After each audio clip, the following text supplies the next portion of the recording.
Of invoice.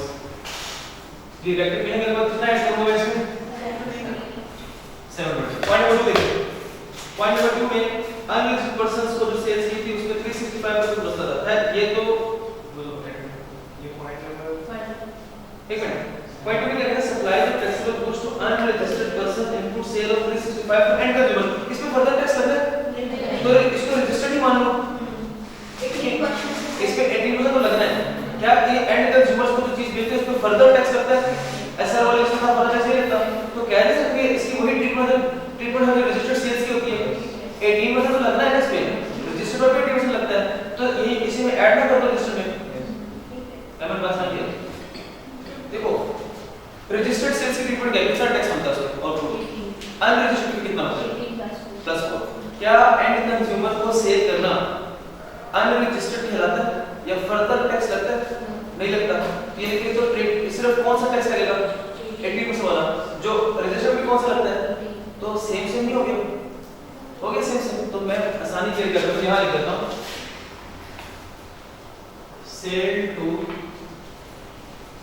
And customer का consumers है and consumers. ये कितनी है 365। देखते जाइए इसके अलावा और क्या होगा, एक चीज वही sales return gateway. Point number कौन सा है 7। Point number 7 taxable price of 90 were return by the customer. तो 90 को क्या करते हैं लेस, लेस कर दे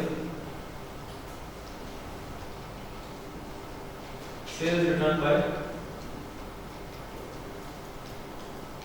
कस्टमर्स रुपीस 90 हम थोड़ा में करें 90 जी। अब 90 हो गया। इसके अलावा अब एक चीज और रह गई अनरजिस्टर्ड।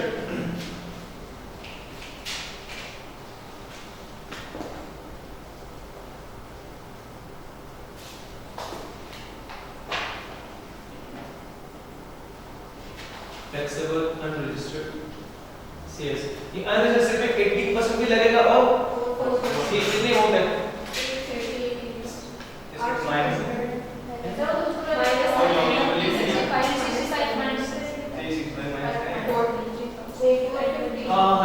Excellent point. टोटल कितनी है 850 में 365 माइनस करेंगे 815 माइनस कुछ ना होना, मैं पहले बता दूंगा जी कितना बन गया 450 ऐड कर सकते टोटल से 9025 इस 9025 पे क्या लगेगा आउटपुट कितना, यहाँ देखें 9025 into 18% और साथ मेंशन कर दें 9025 आया कैसे वर्किंग मंथ्स, वरना नंबर भी मिलेगा रेफर नहीं करेंगे। ये बात ऐसे एरर में भी अप्लाई होती है, कुछ वर्किंग तो रेफर नहीं करेंगे आप उसका नंबर नहीं मिलेगा जी। तो कितना बनता है 18% 16 इस पॉइंट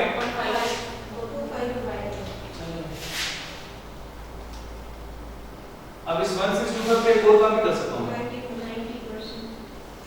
1625 into 90 जी कितना आ रहा है 1462 ओके जी। आ जाइए वर्किंग नंबर 2 पे। वर्किंग 2 क्या है कैलकुलेशन ऑफ इनपुट टैक्स जी। कैलकुलेशन ऑफ इनपुट टैक्स करते वक्त सबसे पहले मैं देखूंगा कि जो रजिस्टर्ड परचेज की कितनी 6480 रजिस्टर्ड परचेज कितनी 6480। ये 6480 में काफी सारे मसले आ रहे हैं। पहला मसला पॉइंट नंबर कौन सा है 3 नहीं हां 3 है अच्छा 3 में पहला पॉइंट देखिए amount of 1800 paid for purchase of raw material, however only 40% of the goods were supplied during August। तो 6480 में 18% पूरा ऐड हुआ है, हम 18% पूरा माइनस कर देंगे और अगर से 18% का 40% 1840% लेंगे। यहां देखिएगा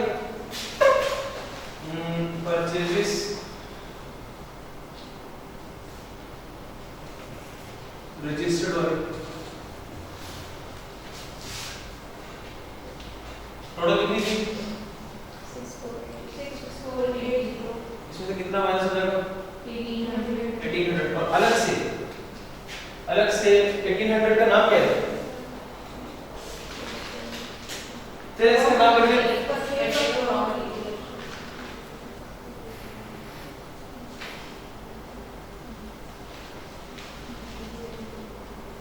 परचेज ऑफ रॉ मटेरियल। यहाँ देखें 1800 का 40% और इसके अलावा फिर इसका ओवरऑल 18% है कितना आ जाएगा? ये करते हैं कितना आ जाएगा? इनपुट है ना, इनपुट का कुछ भी होता है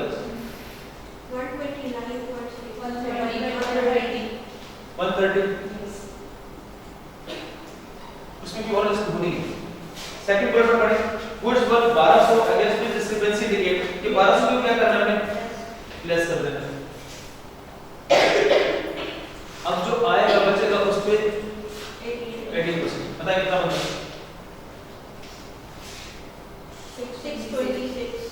6 to 6 कंफर्म करिए इसको।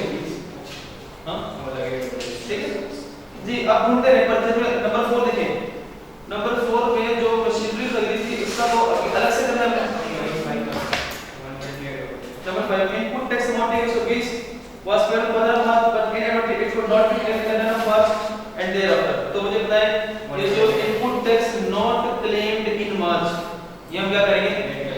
यहां बताएंगे इनपुट टैक्स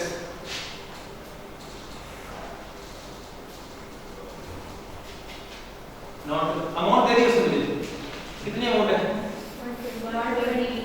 120 ये 18% करके आएगी टैक्स अमाउंट ये। उसके बाद कौन सा पॉइंट बनता है हमारे लिए? हाँ हाँ वो जो हमने टैक्सेबल गुड्स अनरजिस्टर्ड से की थी उसको बताना उसको क्यों बताना? अनरजिस्टर्ड 1100 दी थी कि खरीदी इसको हमने काट दिया था तो वो उसको बता देते हैं एग्जैक्टली कि हमने जानबूझ के काटा है।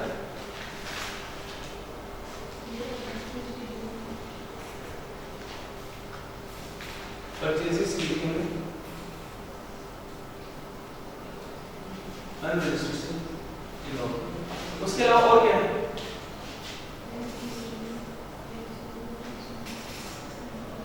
ये जो हमने परचेज किया है एग्जैम्प्ट परचेज की इसकी भी कोई ट्रीटमेंट थी? सेल पर एग्जैम्प्ट की थी ना, एग्जैम्प्ट सेल की थी, एग्जैम्प्ट परचेज की ट्रीटमेंट है क्या? इनपुट टैक्स नॉट अलाउड में पहली बात लिखी गई लेकिन अदर्स देन टैक्सेबल गुड्स पर इनपुट माइनस किया नहीं है। पॉइंट नंबर 1 याद आ गया? तो ये अदर देन टैक्सेबल का मतलब क्या था? एग्जाम्पल। तो ये भी सब कुछ कर देते हैं परचेजेस एग्जाम्पल गुड्स को ट्रीटमेंट नहीं है तो क्या आपको सब क्या आता है? ओके आपको किसी बात बताइए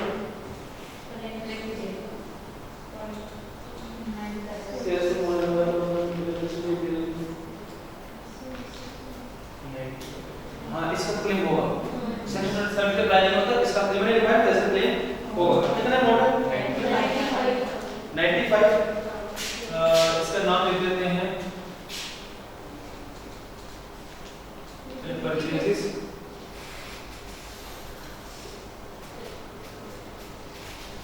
इलेक्ट्रिसिटी बिल अमाउंट बोलिए 95। अच्छा और इसके अलावा और कुछ है जिसको इग्नोर करना हो?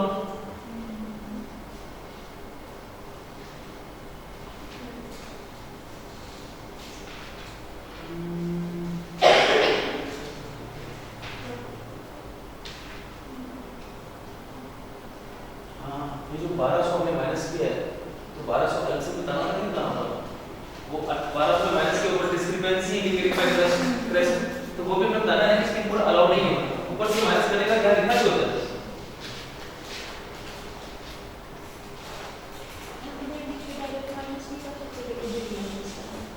माइनस नहीं करना यहाँ भी कर सकते हैं लेकिन बेहतर है उसी से माइनस करके फिर रिमेनिंग पर 18% लगा दे ज्यादा बेहतर है। चलिए और कुछ है ऐड करें 970 इसका नाम क्या होगा 971 का कॉमन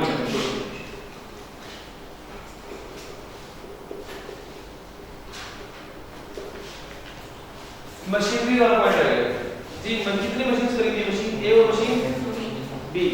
जी मशीन ए पे भी इनपुट होगा ना इनपुट, मशीन बी पे भी इनपुट होगा। अब वो अपवर्शन करने के बाद पता चलेगा जो टैक्सेबल वाला अपवर्शन में आ रहा होगा ना वो माइनस कर सकते हैं फ्रंट पेज के आगे, लेकिन कैसे तो करना है हमने। यहां देखिए हम लिखेंगे मशीन ए, हमने ये इनपुट क्यों कैलकुलेट करना है ताकि वर्किंग 3 में हम अपवर्शन कर सके। मशीन ए कितने का खरीदा है 900 900 into 18% और मशीन बी 1200 into 18%। बताइएगा मशीन ए की अमाउंट कितनी आ रही है 162 और मशीन बी की 216। चलिए ये हो गया। अब इसको आपने ऐसे सेपरेट शो कर दो, ये है प्रॉपर प्रेजेंटेशन। अब वर्किंग थ्री कौन सी है, अब और इसमें टैक्सेबल सेल्स भी आएगा, कॉमन इनपुट भी आएगा और फिक्स्ड भी आएगा। ऑन द अदर हैंड रोज में टैक्सेबल सेल्स भी है, एग्जाम्प्ट एक्सपोर्ट भी लिख देते हैं। यहां पहले क्या आएगा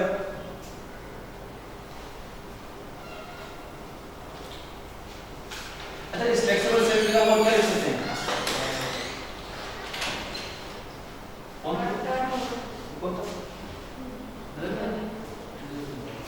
टर्नओवर, इसके बाद common input, yes common input और उसके बाद fixed asset,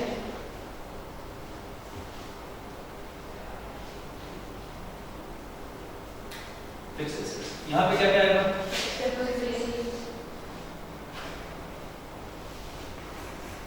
taxable sales, exports, exempt, total.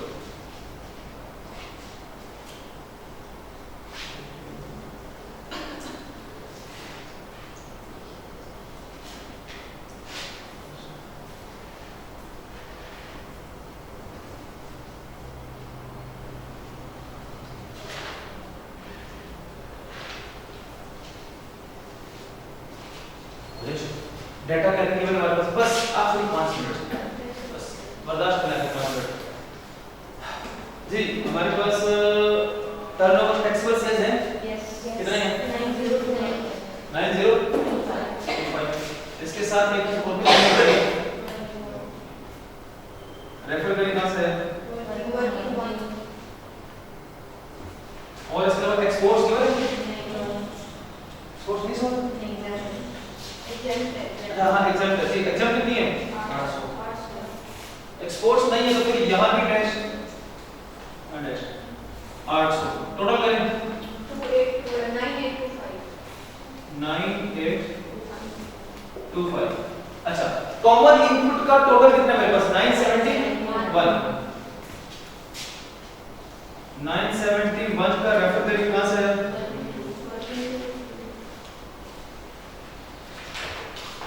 क्या मेरे पास फिक्स्ड एसेट का टोटल है अभी टोटल नहीं है हमारे पास। ये बड़ा एक अजीब सा वर्किंग आ गई है बच्चे ने दूसरे लेवल पर भी करना गया।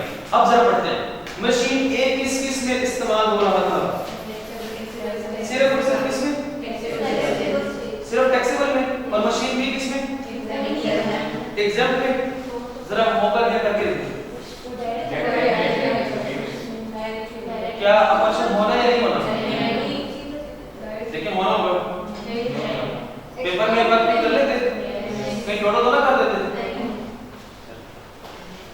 हाँ जी मशीन ए टैक्सेबल में कितना इस्तेमाल हो रहा है 162 और मशीन बी एग्जाम्पल में इस्तेमाल हो रहा है 216। रेफर कर they working number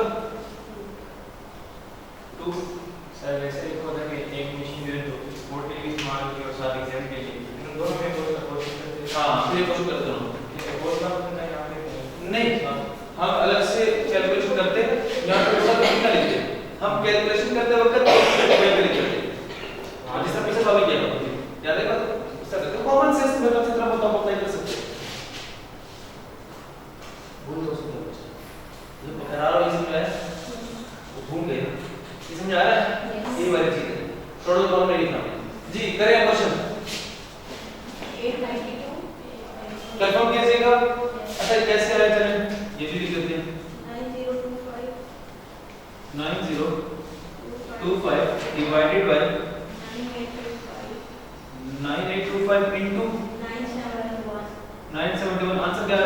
8992. Sorry 8992. 892। Yes. Second वाला कैसे होगा? 800. 800 divided by 9825 multiply by 970। Answer क्या है? 79. 79। चलिए इसकी पोस्टिंग कर दें। 892 79।